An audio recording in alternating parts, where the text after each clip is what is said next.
जनसामान्य लोकांची जीवनशैली, त्यांना येणाऱ्या समस्या जाणून जनतेशी संवाद साधणे, तर मतदारसंघातील विकास साधण्याकरिता निघालेले भारतीय राष्ट्रीय काँग्रेसचे जनसंवाद अभियानाचे दिनांक 16 फेब्रुवारी रोजी संग्रामपूर तालुक्यातील निरोड येथून प्रारंभ करण्यात आला।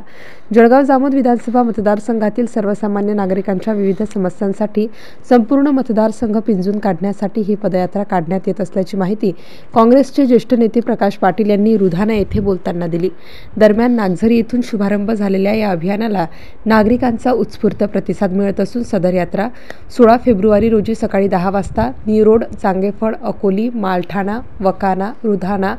आदी ठिकाणी अभियान राबवण्यात आले। या अभियानात महिला काँग्रेस महाराष्ट्र प्रदेश सचिव डॉक्टर स्वातीताई संदीप वाकेकर, माजी जिल्हा परिषद अध्यक्ष प्रकाश पाटील, संग्रामपूर काँग्रेस तालुकाध्यक्ष राजेंद्र वानखडे, जळगाव तालुका अध्यक्ष अविनाश उमरकर, काँग्रेस याशिवाय तेजराव मारोडे, संतोषराव राजनकर, हरिभाऊ राजनकर, राजेश्वर देशमुख, श्याम टापरे, अनंत पळसकर, योगेश बाजोड, गणेश मानकर, ललित सावडे,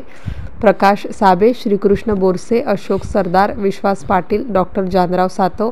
सौ सुरेखा सुरेश तायडे, सुधाकर वानखडे, बंडू मासाड, दिलीप निमकर्डे, अरुण वानखडे, गणेश किरोडकर, बाळासाहेब डोसे,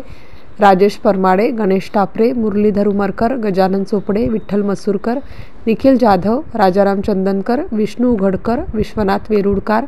समाधान गिरे, विजय सपकाळ आदी पदाधिकारी आणि कार्यकर्ते मोठ्या संख्येने उपस्थित होते। MCN न्यूज मराठीकरिता रवींद्र शिरस्कार, संग्रामपूर।